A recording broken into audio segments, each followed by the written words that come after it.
அணி திரள்வோம் இறை மக்களே, அன்பில் வாழ்வோம் ஓர் குலமாய். அனைத்தும் படைத்து அழைத்து காக்கும் அன்பு தெய்வம் அழைக்கின்றார். கரைபடாத கைகளும் மாசற்ற இதயமும் உடையவர் யாரு? அவரே ஆண்டவரது மலையில் ஏறி அவரது திருத்தலத்தில் நிற்பார். தந்தை மகன் தூய ஆவியாரின் பெயராலே ஆண்டவராகிய இயேசு கிறிஸ்துவின் அருளும் கடவுளின் அன்பும் தூய ஆவியாரின் நட்புறவும் உங்கள் அனைவரோடும் இருப்பதாக.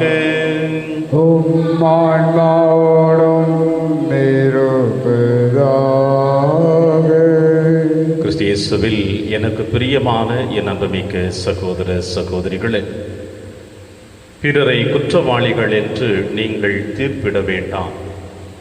தீர்ப்பிடக்கூடிய தகுதி இந்த மண்ணுலகில் வாழ்ந்து கொண்டிருக்கின்ற எந்த மனிதனுக்கும் இல்லை. ஏனென்றால் பிறக்கின்ற பொழுதே பாவிகளாக பிறக்கின்றோம், இறக்கின்ற பொழுதும் பாவிகளாகவே இறக்கின்றோம். இடைப்பட்ட காலத்தில் நாம் நீதிவான்கள் என்று சொல்லுவதில் எந்த விதமான பயனுமில்லை. எனவே ஆண்டவர் இயேசு கிறிஸ்து நற்செய்தி வாசகத்தின் வழியாக அடுத்தவர்களை தீர்ப்பிடுவதை விட நம் ஒவ்வொருவருடைய தனிப்பட்ட வாழ்வை சுய ஆய்வு செய்து வாழ அழைப்பு கொடுக்கிறார். எனவே இயேசுவினுடைய அழைப்பை ஏற்றவர்களாக இந்த திருப்பலியிலே நாம் அனைவரும் தகுந்த விதத்தில் பங்கெடுப்போம்.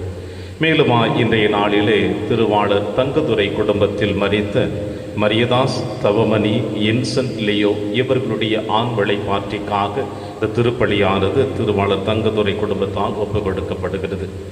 மேலும் பிரியமான அன்பின் பிரியமான சகோதர சகோதரிகளை, இன்று அன்னையாம் திருச்சபை புனித அலோஷியஸ் கொன்சாகா துறவியருடைய நினைவை கொண்டாடி மகிழ இருகரம் விரைத்து அழைக்கின்றது. இத்தாலிய தேசத்தில் அரச குடும்பத்தில் பிறந்த இந்த மாபெரும் புனிதர் தந்தையினுடைய திருவுளத்தை நிறைவேற்ற முழுவதுமாக ஏற்றுக்கொள்ளாமல் இறைவனுடைய திருவுளத்தை நிறைவேற்ற வேண்டும் என்ற எண்ணத்தோடு தன்னையே முழுவதுமாக ஆண்டவர் கரத்தில் அர்ப்பணித்த மாபெரும் புனிதராக இருக்கின்றார். இறைவன் கொடுத்த வாழ்வை இறைவனுக்கு அர்ப்பணித்தாக்க வேண்டும் என்று அர்ப்பணித்து உடல் நலமற்றவர்கள் மீதும் இளைஞர்கள் மீதும் ஆழமான ஆசை கொண்டு அவர்கள் ஒவ்வொருவருடைய வாழ்க்கையில் தன்னை ஈடுபடுத்தி கொண்டு வாழ்ந்தவர் தான் இவர். எனவே இந்த புனிதருடைய பாத சுவடுகளை பின்பற்றி என்றும் இறைவனுடைய அன்பின் குழந்தைகளாக வாழ இந்த திருப்பலியிலே ஒன்றாடுவோம். திருப்பலி ஒப்புக் கொடுக்க தகுதி பெறும் பொருட்டு நம்முடைய பாவங்களை ஏற்று மனம் வருந்துவோம். இறைவனின் மன்னிப்பை பெறுவோம். எல்லாம் வல்ல இறைவனிடமும் சகோதர சகோதரிகளே, உங்களிடமும் நான் பாவியினை ஏற்றுக்கொள்கின்றேன். ஏனெனில் என் சிந்தனையாலும் சொல்லாலும் செயலாலும் கடமையில் தவறியதாலும் பாவங்கள் பல செய்தேன். என் பாவமே, என் பாவமே, என் பெரும் பாவமே. ஆகையால் எப்போதும் கன்னியான புனித மரியாவையும் வானதூதர் புனிதர் அனைவரையும் சகோதர சகோதரிகளே உங்களையும் நம் இறைவனாகிய ஆண்டவரிடம் எனக்காக வேண்டிக் கொள்ள மன்றாடுகின்றேன். எல்லாம் வல்ல இறைவன் நம் மீது இரக்கமாய்த்து நம் பாவங்களை மன்னித்து நம்மை நிலை வாழ்விற்கு அழைத்து செல்வராக. ஆமென். ஆண்டவரே இரக்கமாயிரும். ஆண்டவரே இரக்கமாயிரும். கிறிஸ்துவே இரக்கமாயிரும். கிறிஸ்துவே இரக்கமாயிரும். ஆண்டவரே இரக்கமாயிரும். ஆண்டவரே இரக்கமாயிரும். மன்றாடுவோமாக. இறைவா, விண்ணக கொடைகளின் காரணரை புனித அலோஷியஸின் வாழ்வில் வியத்தகு மாட்சியின் தாபமும் இணைந்திருக்க செய்தீரே. அவருடைய மாசின்மையை நாங்கள் பின்பற்ற தவறினாலும் அவரது தவ தேவையை பின்பற்று அவருடைய பேர் பயன்களின் பரிந்துரையாலும் எங்களுக்கு அருள்வீராக. உம்மோடும் தூயாவியாரின் ஒன்றைப்பில் இறைவனாய் என்றென்றும் வாழ்ந்து ஆட்சி செய்கிற எங்கள் ஆண்டவர் இயேசு கிறிஸ்து வழியாக உம்மை மன்றாடுகின்றோம். ஆண்டவர் ஆபிராமுக்கு கூறியபடியே அவர் புறப்பட்டு சென்றார். தொடக்க நூலில் இருந்து வாசகம். பிரிவு 12 உட்பிரிவு 1 9 முடிய. அந்நாள்களில் ஆண்டவர் ஆபிராமை நோக்கி, உன் நாட்டிலிருந்தும் உன் இனத்தவரிடமிருந்தும் உன் தந்தை வீட்டிலிருந்து புறப்பட்டு நான் உனக்கு காண்பிக்கும் நாட்டிற்கு செல். உன்னை நான் பெரிய இனமாக்குவேன், உனக்கு ஆசி வழங்குவேன், உன் பெயரை நான் சிறப்புற செய்வேன், நீயே ஆசியாக விளங்குவாய். உனக்கு ஆசி கூறுவோருக்கு நான் ஆசி கூறுவேன், உன்னை சபிப்போரை நானும் சபிப்பேன். உன் வழியாக மண்ணுலகின் மக்களினங்கள் அனைத்தும் ஆசி பெறும் என்றார். ஆண்டவர் ஆபிராமுக்கு கூறியபடியே அவர் புறப்பட்டு சென்றார். அவருடன் லோத்தும் சென்றார். ஆபிராம் ஆரோனை விட்டு சென்ற பொழுது அவருக்கு வயது 75. ஆபிராம் தன் மனைவி சாராயையும் தன் சகோதரன் லோத்தையும் உடன் அழைத்து சென்றார். அவர்கள் ஆரோனில் சேர்த்திருந்த செல்வத்துடனும் வைத்திருந்த ஆள்களுடனும் கானான் நாட்டிற்கு புறப்பட்டு சென்று அந்நாட்டை சென்றடைந்தனர். ஆபிராம் அந்நாட்டில் நுழைந்து செக்கேமில் இருந்த மோரேயின் கருவாலி மரத்தை அடைந்தார். அப்பொழுது கானானியர் அந்நாட்டில் வாழ்ந்து வந்தனர். ஆண்டவர் ஆபிராமுக்கு தோன்றி, உன் வழிமரபினருக்கு இந்நாட்டை கொடுப்பேன் என்றார். ஆகவே தமக்கு தோன்றிய ஆண்டவருக்கு அங்கே அவர் ஒரு பலிப்பீடத்தை எழுப்பினார். ஆபிராம் அங்கிருந்து புறப்பட்டு பெத்தேலுக்கு கிழக்கே இருந்த மலைப்பக்கம் சென்று பெத்தேலுக்கு மேற்கே ஆயிக்கு கிழக்கே கூடாரம் அமைத்து குடியிருந்தார். அங்கே ஆண்டவருக்கு அவர் ஒரு பலிப்பீடத்தை எழுப்பி ஆண்டவரது திருப்பெயரை தொழுதார். இவ்வாறு ஆபிராம் படிப்படியாக நெகேபு நோக்கி பயணம் செய்தார். இது ஆண்டவர் வழங்கும் அருள்வாக்கு. இறைவனுக்கு நன்றி. பதிலுரை திருப்பாடல் 33 பல்லவி. ஆண்டவர் தமது உரிமை சொத்தாக தெரிந்தெடுத்த மக்கள் பேறு பெற்றோர். ஆண்டவர் தமது உரிமை சொத்தாக தெரிந்தெடுத்த மக்கள் பேறு பெற்றோர். ஆண்டவரை தன் கடவுளாக கொண்ட இனம் பேறு பெற்றது. அவர் தமது உரிமை சொத்தாக தெரிந்தெடுத்த மக்கள் பேறு பெற்றோர். வானினின்று ஆண்டவர் பார்க்கின்றார், மானிடர் அனைவரையும் காண்கின்றார். பல்லவி. ஆண்டவர் தமது உரிமை சொத்தாக தெரிந்தெடுத்த மக்கள் பேறு பெற்றோர். தமக்கு அஞ்சி நடப்போரையும் தம் பேரன்புக்காக காத்திருப்போரையும் ஆண்டவர் கண்ணோக்குகின்றார். அவர்கள் உயிரை சாவினின்று காக்கின்றார். அவர்களை பஞ்சத்திலும் வாழ்விக்கின்றார். பல்லவி. ஆண்டவர் தமது உரிமை சொத்தாக தெரிந்தெடுத்த மக்கள் பேறு பெற்றோர். நாம் ஆண்டவரை நம்பியிருக்கின்றோம். அவரே நமக்கு துணையும் கேடயமும் ஆவார். உம்மையே நாங்கள் நம்பியிருப்பதால் உமது பேரன்பு எங்கள் மீது இருப்பதாக. பல்லவி. ஆண்டவர் தமது உரிமை சொத்தாக தெரிந்தெடுத்த மக்கள் பேறு பெற்றோர். வாழ்த்தொலி. அல்லேலூயா, அல்லேலூயா.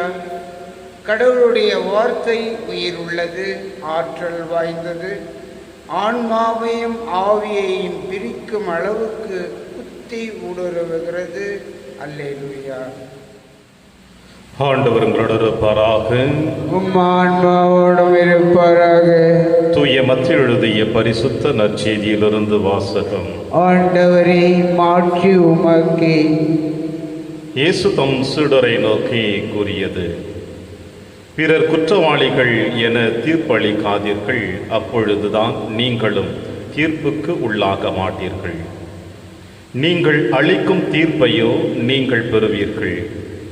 நீங்கள் எந்த அளவையால் அளக்கிறீர்களோ அதே அளவையாலே உங்களுக்கும் அளக்கப்படும். உங்கள் கண்ணில் இருக்கும் மரக்கட்டையை பார்க்காமல் உங்கள் சகோதரர் அல்லது சகோதரியின் கண்ணில் இருக்கும் துரும்பை நீங்கள் கூர்ந்து கவனிப்பது ஏன்? அல்லது அவரிடம் உங்கள் கண்ணிலிருந்து துரும்பை எடுக்கட்டுமா என்று எப்படி கேட்கலாம்?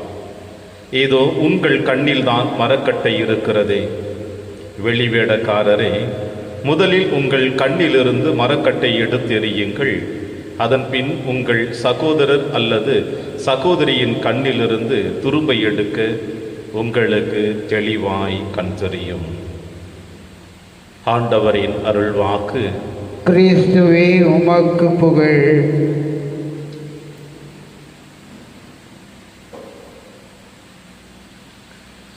முதலில் உங்கள் கண்ணிலிருந்து மரக்கட்டையை எடுத்தெறியுங்கள். கிறிஸ்து இயேசுவில் எனக்கு பிரியமான என் அன்புமிக்க சகோதர சகோதரிகளே, தாய் அன்பை விட சிறந்த அன்பு இறைவனுடைய அன்பு என்று சொல்லுவோம். எந்த அளவிற்கு இந்த மண்ணுலகில் இருக்கின்ற ஒரு தாயானவள் தன் குழந்தைக்கு எந்த ஆபத்தும் நேரிடாமல் இருக்க வேண்டும் என்றும், தன்னுடைய குழந்தை வாழ்ந்து கொண்டிருக்கின்ற பொழுது எந்த குற்றங்களும் குறைகளும் தவறுகளும் செய்துவிடக்கூடாது என்றும் ஒவ்வொரு தாயானவளும் தன் குழந்தையின் மீது அந்த அளவிற்கு ஆர்வம் கொண்டிருப்பாள். இப்படி இந்த மண்ணுலகிலே பாவியாக பிறந்து பாவியாக மரித்து கொண்டிருக்கின்ற ஒவ்வொரு தாய்க்கும் தன் குழந்தை தூய்மையாக நேர்மையாக என்றும் சரியான வாழ்க்கை வாழ வேண்டும் என்று நினைக்கின்ற பொழுது, அதையும் தாண்டி கடவுளுடைய அன்பு சிறந்த அன்பாக இருக்கின்ற பொழுது, அவரே இந்த மண்ணுலகில் மனிதனாக பிறந்து இந்த மண்ணுலகில் இறையாட்சி பணி நிறுவ வேண்டும் என்பதற்காக தனக்கு பின் இந்த மண்ணுலகில் இறையாட்சி நிறுவக்கூடிய அந்த 12 சீடர்கள் எப்படி வாழ வேண்டும் என்று அவர் ஆசை கொள்ள மாட்டாரா? எனவேதான் ஆண்டவர் இயேசு கிறிஸ்து தன்னுடைய பணி வாழ்விலே சந்திக்கக்கூடிய பார்த்து கொண்டிருக்கின்ற சமுதாயத்தினுடைய சீர்கேடுகளை தெளிவாக உணர்ந்து அதே தவறுகளை தன் சீடர்கள் செய்துவிடக்கூடாது என்பதற்காகத்தான் மக்களுக்கு ஒருபுறம் இறையாட்சி பற்றிய போதனை செய்து கொண்டிருந்தாலும் தன்னுடைய சீடர்களுக்கு யாரை போல் இருக்க வேண்டும் யாரை போல் இருக்கக்கூடாது என்று ஒவ்வொரு முறையும் அறிவுரை சொல்லுகிறார். செபம் செய்கின்ற பொழுது, தபம் செய்கின்ற பொழுது, தர்மம் செய்கின்ற பொழுது நீங்கள் பிற இனத்தவரை போல பிதற்ற வேண்டாம் என்றும் ஆண்டவர் இயேசு கிறிஸ்து தன் சீடர்களுக்கு சொல்லுகிறார். எப்படி செபிக்க வேண்டும் என்று கூட சொல்லிக் கொடுத்தார். இன்றைய நாளிலே நீங்கள் எப்படி இருக்கக்கூடாது என்பதை தன் சீடர்களுக்கு வார்த்தைகளின் வழியாக நேருக்கு நேராக சாட்டையடி போல ஆண்டவர் இயேசு கிறிஸ்து வெளிவேடக்காரை போல வாழ வேண்டாம் என்று சொல்லுகிறார். முதலில் உங்கள் கண்ணிலிருந்து மரக்கட்டை எடுத்து எறியுங்கள் என்று யாரெல்லாம் இந்த மண்ணுலகிலே வெளிவேடக்காரரை போல வாழ்ந்து கொண்டிருக்கிறார்களோ அவர்களுக்கு இன்றைய நற்செய்தி வாசகம் ஒரு சாட்டையடியாக காணப்படுகிறது. பிரியமான என் அன்பின் தேவ பிள்ளைகளே, நம்முடைய வாழ்ந்து கொண்டிருக்கின்ற சமுதாயத்திலே ஒரு சில நேரங்களிலே நீங்களாக இருக்கட்டும், அது நானாக கூட இருக்கட்டும், இயற்கையிலேயே நாம் செய்யக்கூடிய நிகழ்வுகள். ஒரு சாலை ஓரத்தில் விபத்து ஏற்பட்டு விட்டால் அந்த இடத்திலே நீங்களும் நானும் ஒரு காவலாளி போல, போக்குவரத்து காவலர்களை போல நாம் மாறிவிடுகிறோம். ஒரு நம்முடைய வாழ்ந்து கொண்டிருக்கின்ற சமுதாயத்தில் ஒரு பிரச்சனைகள் ஏற்பட்டு விட்டால் அந்த இடத்திலே ஒரு நீதிபதி போல நாம் மாறிவிடுகிறோம். பச்சோந்தி என்று சொல்லுவார்கள். செல்லுகின்ற இடமெல்லாம் தான் இருந்து கொண்டிருக்கின்ற இடத்திற்கேற்றார் போல கலரை, அந்த வண்ணத்தை மாற்றிக்கொள்கிறது. அதுபோல வாழ்ந்து கொண்டிருக்கின்ற நாம் பல நேரங்களிலே சூழ்நிலைகளுக்கு ஏற்றார் போல அந்த இடத்திலே நம்மை மையப்படுத்தி அவர்களைப் போல நாம் இருப்பதை போல உயர்த்தி வைத்து நாம் அழகு பார்த்து கொண்டிருக்கின்றோம். எனவேதான் இந்த மண்ணுலகிலே ஆண்டவர் இயேசு கிறிஸ்து சொல்வது போல அடுத்தவர்களை நாம் தீர்ப்பிட்டு கொண்டிருக்கின்றோம். பிரியமான தேவ பிள்ளைகளே, ஆண்டவர் இயேசு கிறிஸ்து அந்த பணி வாழ்விலே பரிசேயர்கள், சதுசேயர்கள், மறைநூல் வல்லுநர்கள் இவர்கள் அனைவருமே தன்னோடு இருக்கிறவர்களை குற்றவாளிகள் என்றுதான் சொல்லிக் கொண்டே இருந்தார்கள். தங்களுடைய வாழ்க்கையை மறைத்து, போலித்தனமான வாழ்க்கையை மறைத்து, அடுத்தவர்கள் எப்பொழுதும் குற்றவாளிகள் குற்றவாளிகள் என்று சொல்லிக்கொண்டே இவர்கள் நல்லவர்கள் என்று சமுதாயத்தில் உயர்ந்து வாழ்ந்து கொண்டிருந்தார்கள். அவர்களுடைய வாழ்க்கையை நுணுக்கமாக அறிந்து வைத்த ஆண்டவர் இயேசு கிறிஸ்து அவர்களைப் போல நீங்கள் வாழாதீர்கள் என்று தன் சீடர்களுக்கு அறிவுரை சொல்லுகிறார் இன்றைய நாளிலே. மனநல மருத்துவர்கள் அற்புதமாக சொல்லுவார்கள், இந்த நற்செய்தி வாசகத்திற்கு ஏற்றார் போல இந்த உலகத்திலே இப்படிப்பட்ட சூழ்நிலைகள் எழுவதன் காரணம் என்னவென்றால், ஏறக்குறைய 91% இந்த உலகம் முழுவதுமாக குற்றங்களை மட்டும்தான் நாம் பார்த்து கொண்டிருக்கிறோம். குற்றங்கள் நிறைந்த உலகமாக இருந்து கொண்டிருக்கிறது. எங்கு பார்த்தாலும் குற்றங்கள், எங்கு பார்த்தாலும் பிரச்சனைகள், எங்கு பார்த்தாலும் சண்டை சச்சரவுகள். எனவே இந்த உலகம் முழுவதுமாக குற்றங்கள் நிறைந்த உலகமாக இருப்பதினால் நாம் யாரையெல்லாம் பார்க்கிறோமோ அது அப்படியேதான் தெரிந்து கொண்டிருக்கிறது. இது முதல் நிலை. இரண்டாவது நிலை என்னவென்றால், நம்முடைய வாழ்க்கையிலும் நாமும் குற்றவாளிகளாக வாழ்ந்து கொண்டிருக்கின்றோம். எனவே நமக்குள் இருக்கின்ற அந்த நிகழ்வுகள், அந்த நிலைமைகளை அடுத்தவர் மீது நாம் திணித்து கொண்டு வாழ்ந்து கொண்டிருப்பதினால் தான் அடுத்தவர்கள் அனைவரையும் நாம் குற்றவாளிகள் என்றே தீர்ப்பிட்டு கொண்டிருக்கின்றோம். ஆனால் நான் குற்றவாளி, நான் தவறு செய்யக்கூடியவன், என்னுடைய வாழ்க்கையிலே எத்தனையோ தவறுகள் இருக்கிறது, அதை நான் திருத்திக் கொள்ள வேண்டும் என்கின்ற மனநிலை எனக்குள் எழுவதில்லை. ஏனென்றால் அப்படி எழுந்து விட்டால் இந்த சமுதாயம் என்னை ஏற்றுக்கொள்ளாது என்ற ஒரு பயம் நமக்குள், தாழ்வு மனநிலை ஏற்பட்டு விடுகிறது. அதிலிருந்து விடுதலை அடைய நாம் தவறி விடுகின்றோம். எனவே ஆண்டவர் இயேசு கிறிஸ்து சொல்லுகிறார், முதலில் உங்கள் கண்ணில் இருக்கின்ற மரக்கட்டையை, உன்னுடைய வாழ்க்கையில் இருக்கின்ற பெரிய தவறுகளை, குற்றங்களை, நீ குற்றவாளி என்பதை ஏற்றுக்கொண்டால் தான் அடுத்தவருடைய வாழ்வு உனக்கு சரியாக தெரியும். எப்பொழுது நீர் குற்றவாளி என்று உன்னையே நினைத்து கொண்டிருக்கின்றாயோ அனைவதான் அதை மறைத்து அடுத்தவர்களை நீ தவறானவன் என்று குறை சொல்லிக் கொண்டிருக்கிறாய். அப்படிப்பட்ட வாழ்க்கையிலிருந்து நீர் வெளிவர வேண்டும் என்று ஆண்டவர் இயேசு கிறிஸ்து அற்புதமாக இன்றைய நாளிலே நமக்கு சொல்லுகிறார். பிரியமான என் அன்பின் தேவ பிள்ளைகளே, எனவே நம்முடைய வாழ்க்கையில் ஏற்படுகிற எல்லா குற்றங்களையும் குறைகளையும் நாம் மறைத்து வாழுகின்ற பொழுது நாம் குற்றவாளிகளாகவே மறித்து விடுகிறோம். எப்பொழுது அதை திறந்து ஆண்டவரிடத்தில் அர்ப்பணிக்கின்றோமோ அப்பொழுது நாம் நேர்மையுள்ளவர்களாக இறைவனுடைய திருமுன்னிலையிலே நல்லவர்களாக வாழ முடியும் என்பதைத்தான் இன்றைய நற்செய்தி வாசகம் உங்களுக்கும் எனக்கும் தெளிவாக சொல்லுகிறது. ஒரு பெரிய பணக்காரன் ஒருவன் ஒரு திரைப்பட நடிகையை திருமணம் செய்து கொள்ள வேண்டும் என்று விரும்பினான்.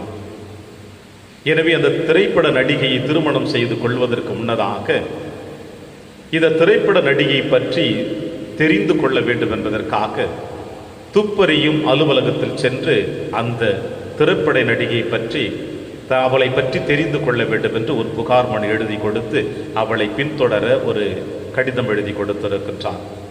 அவர்களும் அந்த நடிகை பற்றி முழுவதுமாக அனைத்து நிகழ்வுகளையும் எடுத்து வந்து இந்த பணக்காரரிடம் கொடுத்தார்களாம்.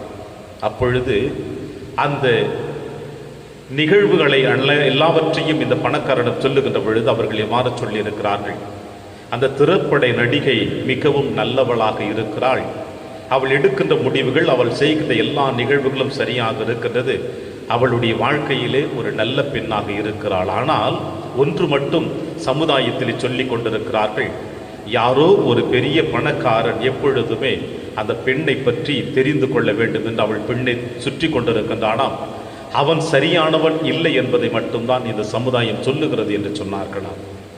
பிரியமான சகோதர சகோதரிகளே, நாமும் பல நேரங்களிலே அடுத்தவர்களை பற்றி தான் குறை தேடி கொண்டிருக்கின்ற வழிய நமக்குள் இருக்கின்ற குறைகளை நாம் எப்பொழுதுமே கண்டு கொள்வதில்லை. அதை மாற்றிக்கொண்டால் நம்முடைய வாழ்க்கையிலே மிகுந்த இறைவனுக்குரியவர்களாக வாழ முடியும். இன்றைய நாளில் அன்னையம் திருச்சபை புனித அலோஷியஸ் கொன்சகாவுடைய நினைவை கொண்டாடி விழா கொண்டாட நம் அனைவரையும் இருகரம் வரைத்து அழைக்கிறது. இந்த புனிதர் இத்தாலி தேசத்தில் ஒரு அரச குடும்பத்தில் பிறந்திருந்தாலும் தந்தையானவர் தனக்கு பிறகு இந்த அரசவை ஏற்று வழிநடத்த வேண்டும் என்பது தன்னுடைய மகன் மீது இந்த ஆசையை நிறைவேற்ற வேண்டும் என்று விரும்பினார். ஆனால் இந்த மாபெரும் புனிதர் ஏறக்குறைய தன்னுடைய 8 வயதில் இருக்கின்ற பொழுதே தன்னுடைய துறவு நிலைக்கு அர்ப்பணித்துக் கொள்ள வேண்டும் என்பதற்காக கற்பு என்கின்ற வார்த்தை பாட்டை தனிப்பட்ட முறையில் எடுத்துக்கொள்ள ஆசைப்பட்டார். அப்படி ஆசைப்பட்டு தன்னுடைய வாழ்க்கையை துறவியாக வாழ வேண்டும் என்று விரும்பியவரை அவருடைய தாயும் தந்தையும் இவருடைய விருப்பத்தை ஏற்றுக்கொள்ளாமல் ஸ்பெயினில் இருக்கின்ற இன்னொரு அரசனிடம் இவருடைய மனமாற்றத்திற்காக அனுப்பி வைத்திருக்கிறார்கள். ஆனால் அங்கும் அவர் தன்னுடைய விருப்பத்தை தெளிவுபடுத்திய பிறகு இயேசு சபையில் சேர்ந்து தன்னை குருவாக திருநிலைப்படுத்தப்பட்ட ஆசைப்பட்டார். இவ்வாறு குருவாக தன்னை திருநிலைப்படுத்தப்பட்டு ஆசைப்பட்டு குருவாக ஆன பிறகு தன்னுடைய வாழ்க்கை முழுவதும் ஏழை எளிய மக்களுக்கு, நோயாளிகளுக்காக அர்ப்பணிக்க வேண்டும் என்று அர்ப்பணித்து வாழ்ந்தவர் தான் இந்த மாபெரும் புனிதர். ஒரு முறை தன்னுடைய ஆன்ம குருவிடம் சென்று தன்னுடைய வாழ்க்கையை பற்றி அவர் கலந்துரையாடுகின்ற பொழுது அந்த ஆன்ம குருவானவர் இவ்வாறு சொன்னாராம் இவரிடம், நீர் இறந்த பிறகு உத்தரிக்கிற வேதனையை தவிர்த்து நேரடியாக நீர் விண்ணகம் செல்லப்படுவாய் என்பதை நான் உணர்கிறேன். அந்த அளவிற்கு உன்னுடைய வாழ்க்கை முழுவதுமாக உண்ணா நோன்பிருந்து, வாரத்திற்கு 2 நாள் நோன்பிருந்து தன்னுடைய ஆன்மாவை ஆண்டவருடைய கரத்திலே அர்ப்பணிக்க ஆரம்பித்தார். காலப்போக்கிலே தன்னுடைய வாழ்நாள் முழுவதுமாக ஆண்டவருக்கு அர்ப்பணித்திருந்தவர் தன்னுடைய உள்ளத்தின் ஆழத்திலே எழுந்த எண்ணத்தை இவ்வாறு சொல்லியிருக்கிறார். என்னுடைய மரணம் வருகின்ற இந்த ஆண்டிலே ஆண்டவர் இயேசு கிறிஸ்துனுடைய திருவுடல் திருரத்த பெருவிழாவிற்கு பிறகு 8ஆம் நாள் நான் மரித்து விடுவேன் என்பதை நான் உணர்கிறேன் என்று சொன்னாராம். அதற்கேற்றாற் போல இயேசுவின் திருவுடல் திருரத்த பெருவிழா முடிந்த 8ஆம் நாள் தன்னுடைய ஆவியை துறந்து இறைவனிடம் தன்னை அர்ப்பணித்திருக்கிறார். இது எல்லாம் எதை குறிக்கிறது என்றால், தன்னுடைய நிலைமைகளை முழுவதுமாக ஏற்றுக்கொண்டு தான் இறைவனுக்கு உரியவர் என்பதை உணர்ந்து கொண்டு ஆண்டவரிடத்திலே பிறந்தது முதல் இறக்கின்ற வரையில் தன்னை அர்ப்பணித்த இந்த மாபெரும் புனிதர் தான் எப்பொழுதுமே ஆண்டவர் முன்னிலையில் குழந்தை என்றும், நான் குற்றவாளி என்றும், தவறு உள்ளவன், என்னுடைய வாழ்க்கையை மாற்றிக்கொள்ள வேண்டும் என்ற மனநிலை இவருக்கு இருந்ததினால்தான். ஏனென்றால் பிரியமான அன்பின் தேவ பிள்ளைகளே, இந்த மண்ணுலகிலே மனிதனாக பிறந்து இறந்து இன்று புனிதர்களாக வாழ்ந்து கொண்டிருக்கிறவர்கள் கூட தன்னுடைய வாழ்நாளிலே அவர்கள் செய்த தவறுகளை உணர்ந்து ஆண்டவருக்கு தன்னை அர்ப்பணித்தார்கள். இந்த உலகத்தில் பிறந்த எல்லா மனிதர்களும் வாழ்ந்து கொண்டிருக்கின்ற நீங்களாக இருக்கட்டும், நானாக இருக்கட்டும், இனி பிறக்கின்ற எவராக இருக்கட்டும், எல்லாருமே பாவிகளாக பிறக்கிறோம், பாவிகளாகவே மரிக்கின்றோம். இந்த இடைப்பட்ட காலத்திலே நாம் ஒன்றும் புனிதர்கள் அல்ல. மாறாக ஒருவேளை நம்முடைய பாவத்திற்காக, குற்றங்களுக்காக மனம் வருந்தி இறைவனிடம் மன்னிப்பு கேட்கின்ற பொழுது இறைவன் நம் பாவங்களை மன்னித்து அவருடைய அன்பின் பாதையில் வழிநடத்துவார் என்ற எதிர்பார்ப்புகளோடு நாம் இந்த திருப்பலியிலே தொடர்ந்து மன்றாடுவோம். இறைவன் உங்களையும் என்னையும் நிறைவாக ஆசிர்வதிப்பார். ஆமென்.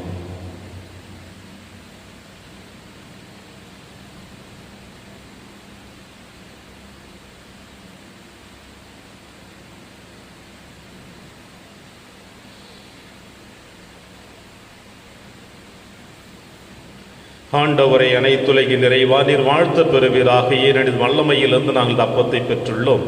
நிலத்தின் விளைவு மனித உழைப்பின் பயணமானது அப்பத்தை உமக்கு கொடுக்கின்றோம். இது எங்களுக்கு வாழ்வளிக்கும் அப்பமாக மாறும். இறைவன் என்றென்றும் வாழ்த்த பெறுவாராக.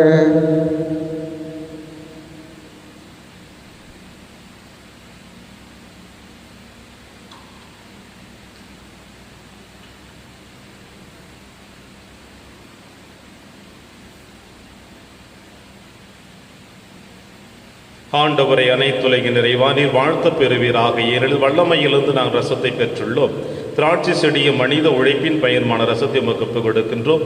இது எங்கள் ஆன்மீக பானமாக மாறும். இறைவன் என்றென்றும் வாழ்த்த பெறுவாராக.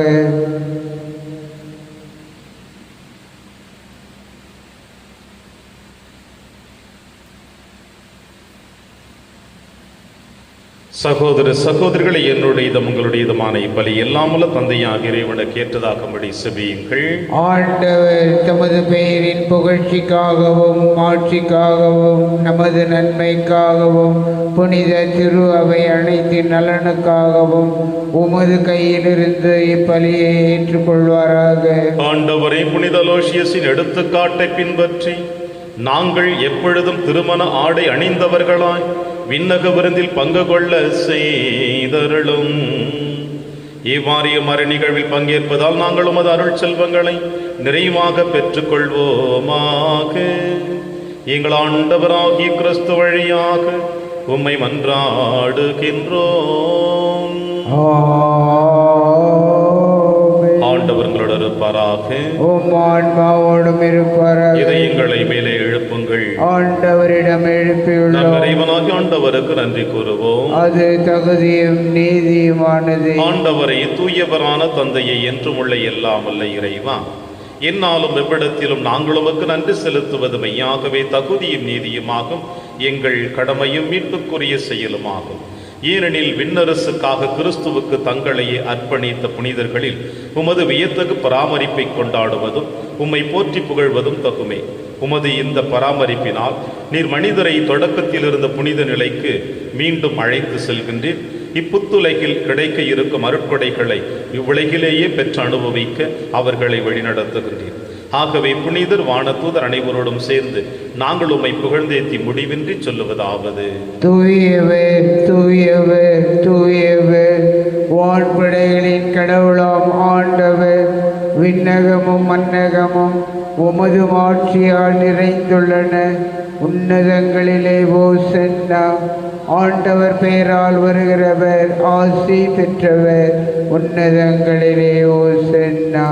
ஆண்டவரே, நீர் மெய்யாகவே தூயவர், தூய்மை அனைத்திற்கு ஊற்றாகவே உம்முடைய ஆவியை பொழிந்து இக்காணிக்கைகளை தூய்மைப்படுத்த உம்மை வேண்டுகிறோம். இவ்வாறு எங்கள் ஆண்டவர் இயேசு கிறிஸ்துவின் உடலும் இரத்தமுமாக எங்களுக்கு இவை மாறுவனவாக. அவர் பாடுபட உளம் கணிந்து தம்மை கையளித்த போது அப்பத்தை எடுத்து நன்றி செலுத்தி அதை பிட்டு தம் சீடருக்கு அளித்து அவர் கூறியதாவது: அனைவரும் இதிலிருந்து பெற்று உண்ணுங்கள், ஏனெனில் இது உங்களுக்காக கையளிக்கப்படும் என் உடல்.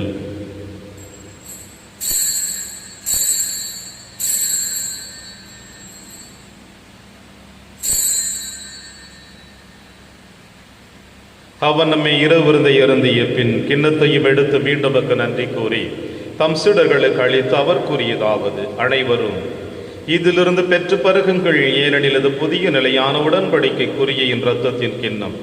இது பாவ மன்னிப்புக்கென்று உங்களுக்காகவும் பலருக்காகவும் சிந்தப்படும். இதை என் நினைவாக செய்யுங்கள்.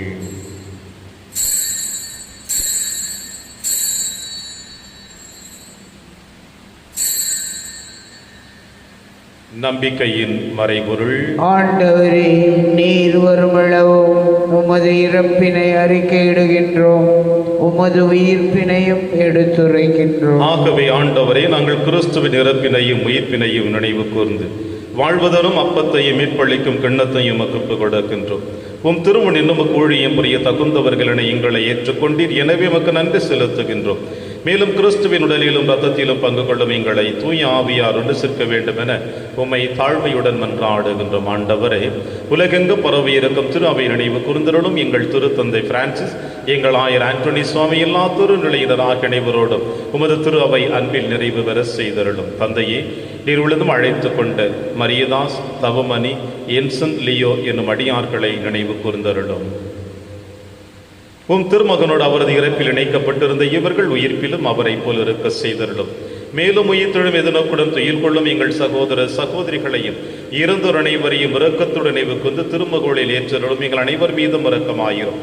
கடவுளின் கன்னி தாயான புனித மரி, அவருடைய கணவரான புனித யோசேப்பு, புனித திருத்தூதர்கள், புனித பிரான்சிஸ் சேவியர், புனித கஸ்பார் மற்றும் இவ்வுலகிலும் மகுந்தவராயிருந்தாகிய புனிதர் அனைவருடனும் நாங்கள் நிலைவாழ்வில் பங்கு கொள்ளும் தகுதி பெற்று உம் திருமகன் இயேசு கிறிஸ்து வழியாக உம்மை புகழ்ந்தேத்தும் வரமருள உம்மை மன்றாடுகின்றோம்.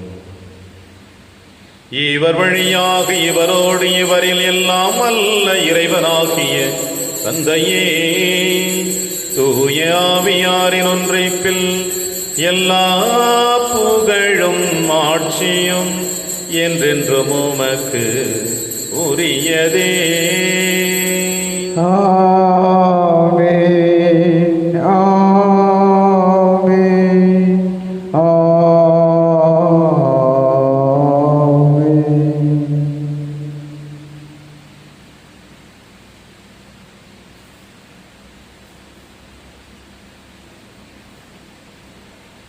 மீட்பரின் கட்டளையால் கற்பிக்கப்பட்டு இறை படிப்பினையால் பயிற்சி பெற்ற நாம் அனைவரும் துணிந்து சொல்வோம். விண்ணுலகில் இருக்கிற எங்கள் தந்தையே, உமது பெயர் தூயது என போற்ற பெறுக. உமது ஆட்சி வருக. உமது திருவுளம் விண்ணுலகில் நிறைவேறுவது போல மண்ணுலகிலும் நிறைவேறுக. எங்கள் அன்றாட உணவை இன்று எங்களுக்கு தாரும். எங்களுக்கு எதிராக குற்றம் செய்வோரை நாங்கள் மன்னிப்பது போல எங்கள் குற்றங்களை மன்னியும். எங்களை சோதனைக்கு உட்படுத்தாதேயும், தீமையிலிருந்து எங்களை விடுவித்தருளும். ஆண்டவரே, தீமை அனைத்திலும் இருந்து எங்களை விடுவித்து எங்கள் வாழ்நாளில் அமைதியை கனிவுடன் அருளமை மன்றாடுகிறோம். உமது இரக்கத்தின் உதவியால் நாங்கள் பாவத்திலிருந்து எப்பொழுதும் விடுதலை பெற்று யாதொரு கலக்கமுமின்றி நலமாயிருப்போமாக. நாங்கள் எதிர்நோக்கி இருக்கும் பேரின்பத்திற்காகவும் எம் மீட்பராக இயேசு கிறிஸ்து வருகைக்காகவும் காத்திருக்கின்றோம். ஏனெனில் ஆட்சியும் வல்லமையும் ஆட்சியும் என்றென்றும் உமது. ஆண்டவரே இயேசு கிறிஸ்துவை அமைதியை உங்களுக்கு விட்டுச் செல்கிறேன், அமைதியை உங்களுக்கு அளிக்கிறேன் என்று உம் திருத்துதர்களுக்கு மொழிந்தீர். எங்கள் பாவங்களை பாராமல் திரு அவையின் நம்பிக்கையை கண்ணோக்கி உமது திருவுளத்திற்கு ஏற்பதற்கு அமைதியை மற்றும் அளித்தொள்வீராக என்று வாழ்ந்து ஆட்சி செய்கின்றவர் நீரே. ஆண்டவருடைய அமைதி உங்கள் அனைவரோடும் என்றும் இருப்பதாக. ஒருவருக்கொருவர் உறவின் வாழ்த்தை அறிவித்து மகிழ்வோம். சமாதானம். உலகின் பாவங்களை போக்கும் இறைவனின் செம்மறியை எங்கள் மேல் இரக்கமாயிரும். உலகின் பாவங்களை போக்கும் இறைவனின் செம்மறியை எங்கள் மேல் இரக்கமாயிரும். உலகின் பாவங்களை போக்கும் இறைவனின் செம்மறியை எங்களுக்கு அமைதியை அளித்தருளும். இதோ இறைவனின் செம்மறி, இவரே நம் அனைவரின் பாவங்களையும் போக்குகின்றவர். செம்மறியின் விருந்திற்கு அழைக்க பெற்ற நாம் அனைவரும் பேறு பெற்றோர். ஆண்டவரே, நீர் என் இல்லத்தில் எழுந்தருள நான் தகுதியற்றவன். ஆனால் ஒரு வார்த்தை மட்டும் சொல்லியருளும், எனது ஆன்மா நலம் அடையும். கிறிஸ்துவின் திருவிடலும் திருரத்தும் காத்து நமக்கு நிலையான வாழ்வளிப்பதாக. ஆமென்.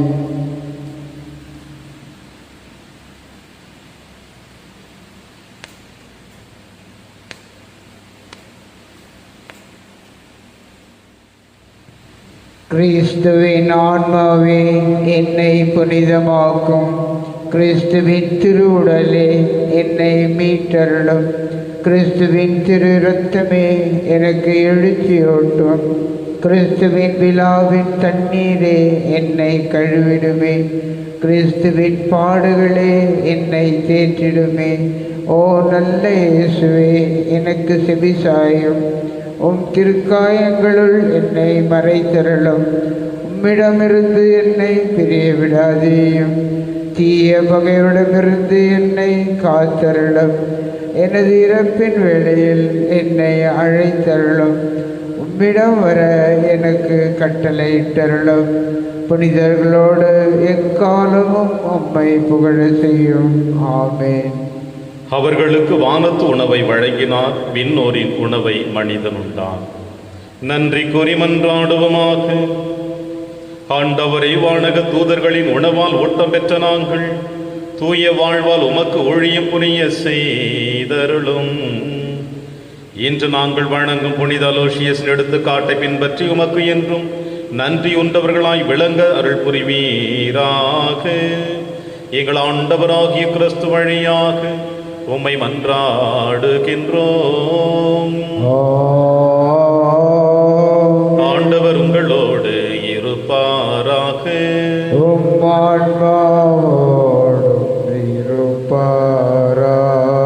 எல்லாம் வல்ல இறைவன் தந்தை, மகன், தூயாவியார் உங்கள் அனைவரையும் நிறைவாக ஆசீர்வதிப்பாராக.